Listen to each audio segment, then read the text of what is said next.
Hi friends, welcome to Mahika truths. ప్రాణం పోయినా సరే కుంభరాశి వారు డిసెంబర్ నెలలో ఈ ఒక్క వస్తువుని ఎవరికి ఇవ్వకండి, మీ జీవితం నరకం అవుతుంది. ఈరోజు ఈ వీడియోలో మనం కుంభరాశి వారి గురించి, వారి యొక్క జీవితం గురించి తెలుసుకుందాం. ముఖ్యంగా డిసెంబర్ మాసంలో కుంభరాశి వారు ప్రాణం పోయినా సరే ఈ ఒక్క వస్తువుని ఎవరికి ఇవ్వకండి. ఒకవేళ ఇచ్చారంటే మీ జీవితం నరకంగా మారుతుంది. ఎందుకంటే మీ యొక్క జీవితం ప్రకారం కొన్ని వస్తువులు ఈ సమయంలో ఎవరికైనా ఇవ్వడం వల్ల మీరు కోరి కష్టాలను తెచ్చుకున్నవారు అవుతారు. కాబట్టి ఖచ్చితంగా కుంభరాశి వారి విషయంలో జాగ్రత్తగా ఉండండి. మీరు ఈ పొరపాటు చేయకుండా జాగ్రత్త పడితే మీకు పొంచి ఉన్న ప్రమాదాలు మీ దరిదాపుల్లోకి కూడా రాకుండా ఉంటాయి. కాబట్టి కుంభరాశి వ్యక్తులు ఖచ్చితంగా ఈ వీడియోని చివరి వరకు చూడండి. అప్పుడే ఈ విషయంపై పూర్తి అవగాహన అనేది మీకు వస్తుంది. కుంభరాశి వారి యొక్క జీవితానికి సంబంధించి శుభ అశుభ ఫలితాల గురించి, ఈ రాశికి అధిపతి శని కుంభరాశి వారి యొక్క వ్యక్తిత్వాన్ని చూస్తే కనుక చాలా మంచి వ్యక్తులు, బంధాలకి అనుబంధాలకి కుంభరాశి వ్యక్తులు చాలా ప్రాధాన్యతనిస్తారు. అలాగే కుంభరాశి వారు మేలు చేసిన వ్యక్తులను జీవితాంతం మర్చిపోకుండా గుర్తుంచుకుంటారు. కొత్త వ్యక్తులు పరిచయం అయితే పాత స్నేహితులను వదిలిపెట్టే మనస్తత్వం అస్సలు కాదు. కొత్తవారు ఎవరు పరిచయమైనా కానీ పాత స్నేహితులను, బంధుత్వాలను అసలు విడిచిపెట్టరు. అలాగే క్రమశిక్షణతో నూతన విజయాల కోసం నిరంతరం శ్రమిస్తారు. కొన్ని సందర్భాల్లో క్రమశిక్షణకు విలువ పరిస్థితులు ఎదురవుతాయి. వీరికి కార్యదీక్ష, కార్యదక్షత ఉంటుంది. కుంభరాశి వారి యొక్క జాతకం ప్రకారం చూస్తే కనుక మీ జీవితంలో చెడును కోరుకునే ఒక వ్యక్తి వల్ల మీకు సమస్యలొస్తున్నాయి. ఆ వ్యక్తి కారణంగా మీరు జీవితంలో నష్టపోతున్నారు. మీరు పనిచేసే చోట కావచ్చు, ఇరుగు పొరుగు కుటుంబ సభ్యుల్లో కావచ్చు, బంధువుల్లో కావచ్చు, అటువంటి వ్యక్తి ఉన్నారు. తన మూలంగా ఇదివరకు చాలా కష్టాలు కూడా అనుభవించారు. అయితే ఇదివరకు మీ యొక్క జీవితంలో ఎదుర్కొన్న కష్టాలకు ఈ సమయంలో విముక్తి అనేది లభిస్తుంది. కానీ మీరు ఖచ్చితంగా శని భగవానుడిని ఆరాధించాలి. ఎందుకంటే మీరు తెలియక కొన్ని పొరపాట్లు, తప్పులు చేస్తుంటారు. అంటే మీరు కొన్ని వస్తువులు ఎవరికైనా అప్పుగా ఇవ్వడం కావచ్చు, బదులుగా ఇవ్వడం కావచ్చు, లేకపోతే దానంగా ఇవ్వడం వల్ల మీరు కోరి కష్టాలను తెచ్చుకున్నారు. కాబట్టి ఈ అంశంలో ఖచ్చితంగా కుంభరాశి వ్యక్తులు జాగ్రత్తగా ఉండాలి. అలాగే మీ దగ్గర పాడైపోయిన వస్తువులు కావచ్చు, పాతగా అయిన వస్తువులు కావచ్చు, ఎవరికైనా దానంగా ఇవ్వడం లాంటి పనులు చేస్తాం. కానీ దాన ధర్మాలు చేయడానికి ప్రత్యేకించినటువంటి కొన్ని వస్తువులు, కొన్ని పదార్థాలు అనేవి ఉంటాయి. అలాగే మీకు ఉన్నంతలో మీ శక్తి మేరకు దాన ధర్మాలు చేయండి. దాన ధర్మాలు చేయడం వల్ల అపారమైన పుణ్యఫలం మీకు ఖచ్చితంగా లభిస్తుంది. అలాగే కొన్ని వస్తువులు నిర్దేశించిన సమయంలో ఎవరికీ బదులుగా దానంగా ఇవ్వకూడదు. ఎందుకంటే దాన ధర్మాలు చేయడం చాలా మంచిది.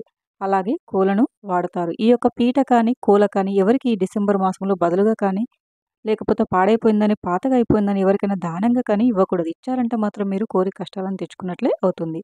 అది తప్పు కాకపోయినప్పటికీ నిర్దేశించిన సమయంలో కొన్ని వస్తువులు అసలు ఇవ్వకూడదు. అయితే కుంభరాశి వారి యొక్క జాతకం ప్రకారం చూస్తే డిసెంబర్ నెలలో మీరు రొట్టెలు చేసేటటువంటి పీట కావచ్చు, కోల కావచ్చు. అంటే రొట్టెలు కాల్చుకోవడానికి మీరు పీఠం వాడుతూ ఉండటం. అలాగే కొన్ని కొన్ని సందర్భాల్లో ఇరుగు పొరుగు వ్యక్తులు కానీ, లేకపోతే మన కుటుంబ సభ్యులు కానీ, పక్కపక్కనే ఉన్నటువంటి కుటుంబ సభ్యులు ఎవరైనా సరే, వాళ్ళ దగ్గర లేని వస్తువును మరొకరి ఇంటి నుంచి తెచ్చుకోవడం అలవాటుగా ఉంటుంది. శని భగవానుడికి కూడా మిగతా దేవతల మాదిరిగా ఆరాధన, శని స్తోత్ర పారాయణం చేయాలి. ముఖ్యంగా కుంభరాశి వ్యక్తులు దేవాలయానికి వెళ్ళినప్పుడు శని భగవానుడి ఆవ నూనెతో దీపం వెలిగిస్తే మీకు మంచి ఫలితాలైతే కలుగుతాయి. శని భగవానుడి యొక్క అనుగ్రహాన్ని పొందారంటే మీ జీవితంలో మీకు సకల శుభాలు కలుగుతాయి. శని భగవానుడు మీ కర్మల ఫలితాన్ని మాత్రమే అనుగ్రహిస్తాడు. కానీ మీకు కష్ట నష్టాలు కలిగించడం శని యొక్క ఉద్దేశం కాదు. ఈ విషయాన్ని అందరూ గమనించాలి. అంటే శని మా నెత్తి మీద కూర్చున్నాడని, శని దాపురించిందని శని భగవానుడిని అవమానపరిచే విధంగా మాట్లాడతారు. కష్టాలన్నింటికి కారణం శని భగవానుడే అని నిందిస్తారు. కాబట్టి మీరు ఈ పని అస్సలు చేయకూడదు. కాబట్టి ఈ విషయాన్ని కుంభరాశి వ్యక్తులు తప్పనిసరిగా గుర్తుంచుకోవాలి. మీ జాతకం ప్రకారం లక్ష్మీదేవి ఆరాధన మీకు చాలా శుభప్రదం. ఇది మీకు మంచి ఫలితాలను కూడా ఇస్తుంది. నిత్యం శని భగవానుడిని ఆరాధించాలి. చాలామంది కష్టాలు, బాధలు వచ్చినప్పుడు శని భగవానుడిని నిందిస్తారు. మూర్ఖంగా భావించే వ్యక్తులతో స్నేహం అస్సలు చేయకూడదు. తమది రైట్ అని చెప్పే విషయాలు ఏది కరెక్ట్ కాదు అన్నట్లుగా కొంతమంది వాదిస్తారు. అటువంటి మూర్ఖపు స్నేహితుడు మీ జీవితంలో ఉంటే దూరం పెట్టడం చాలా ఉత్తమం. అలాగే కొంతమంది మీ పక్కనే ఉంటూ ఎప్పుడు కూడా విఘ్నేశ్వర స్వామిని ఆరాధించండి. అలాగే మీ యొక్క లైఫ్‌లో మీరు కొన్ని పొరపాట్లు చేయడం వలన, కొంతమంది వ్యక్తులతో స్నేహం చేయడం వలన మీరు కష్టాల ఊబిలో పడిపోయారు. కాబట్టి మీరు స్నేహితులను ఎంపిక చేసుకునే విషయంలో కూడా తగిన జాగ్రత్తలైతే తీసుకోవాలి. ఇలా చేయడం వలన ఖచ్చితంగా శుభకరమైన ఫలితాలైతే మీరు పొందుతారు. అలాగే కుంభరాశి వారి యొక్క జాతకం ప్రకారం చూసినట్లయితే ఆర్థిక పురోగతి కోసం లక్ష్మీదేవిని తప్పనిసరిగా ఆరాధించాలి. అలాగే మీరు చేస్తున్నటువంటి పనిలో విఘ్నాలు తొలగిపోవడానికి శని భగవానుని యొక్క ఆశీర్వాదం పొందడానికి నవగ్రహాల చుట్టూ 11 ప్రదక్షిణలు చేసి మీ మనసులో ఉన్న సంకల్పం చెప్పుకోండి. మీ జీవితంలో ఎటువంటి బాధలు, దుఃఖాలు అయితే మీరు అనుభవిస్తున్నారో వాటి నుండి విముక్తులని చేయమని శని భగవానుని వేడుకోండి. మీరు శనివారం రోజు ఆంజనేయ స్వామి లేదా వెంకటేశ్వర స్వామి ఆలయానికి వెళ్ళినప్పుడు నలుపు రంగులో ఉండే వస్తువులు కానీ, పదార్థాలు కానీ, లేకపోతే ఆహార ధాన్యాలు కానీ మీరు పేదలకు దానంగా ఇవ్వడం వల్ల అపారమైన పుణ్యఫలాన్ని మీరు పొందుతారు. అమావాస్య మరియు పౌర్ణమి తిథి రోజుల్లో ఇంట్లో గోమూత్రం చల్లుకోండి. సకల శుభాలు మీకు కలుగుతాయి. అలాగే కుంభరాశి వారి యొక్క జాతకం ప్రకారం మిమ్మల్ని నిరుత్సాహపరుస్తూ ఉంటారు. ఏ పని మొదలుపెట్టినా పాజిటివ్‌గా కాకుండా నెగెటివ్‌గా మాట్లాడతారు. అటువంటి వ్యక్తులతో సహవాసం చేయడం వలన మీరు ధైర్య సాహసాలు కోల్పోతారు. ఏ పని కూడా ప్రారంభించలేరు. ఏ పనిలో కూడా విజయం సాధించలేకపోతారు. కుంభరాశి వారు మేము చెప్పిన విధంగా దేవతల ఆరాధన చేయడం, దాన ధర్మాలు చేయడం వలన మీకున్న కష్టాలన్నీ తొలగిపోయి మంచి పుణ్య ఫలితాలనైతే మీరు పొందుతారు.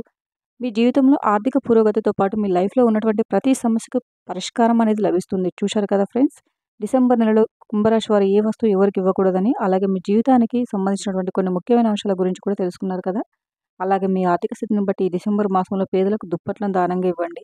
ఇలా చేయడం వల్ల పరమేశ్వరుని అనుగ్రహం, అలాగే శని భగవాను యొక్క అనుగ్రహం కలిగి మరియు లక్ష్మీదేవి అనుగ్రహం కూడా మీకు తప్పక కలుగుతుంది. Thank you for watching friends. ఈ వీడియో గనుక మీకు నచ్చినట్లయితే వీడియోని లైక్ చేసి మరిన్ని వీడియోస్ కోసం మా ఛానల్‌ని సబ్స్క్రైబ్ చేసుకోండి.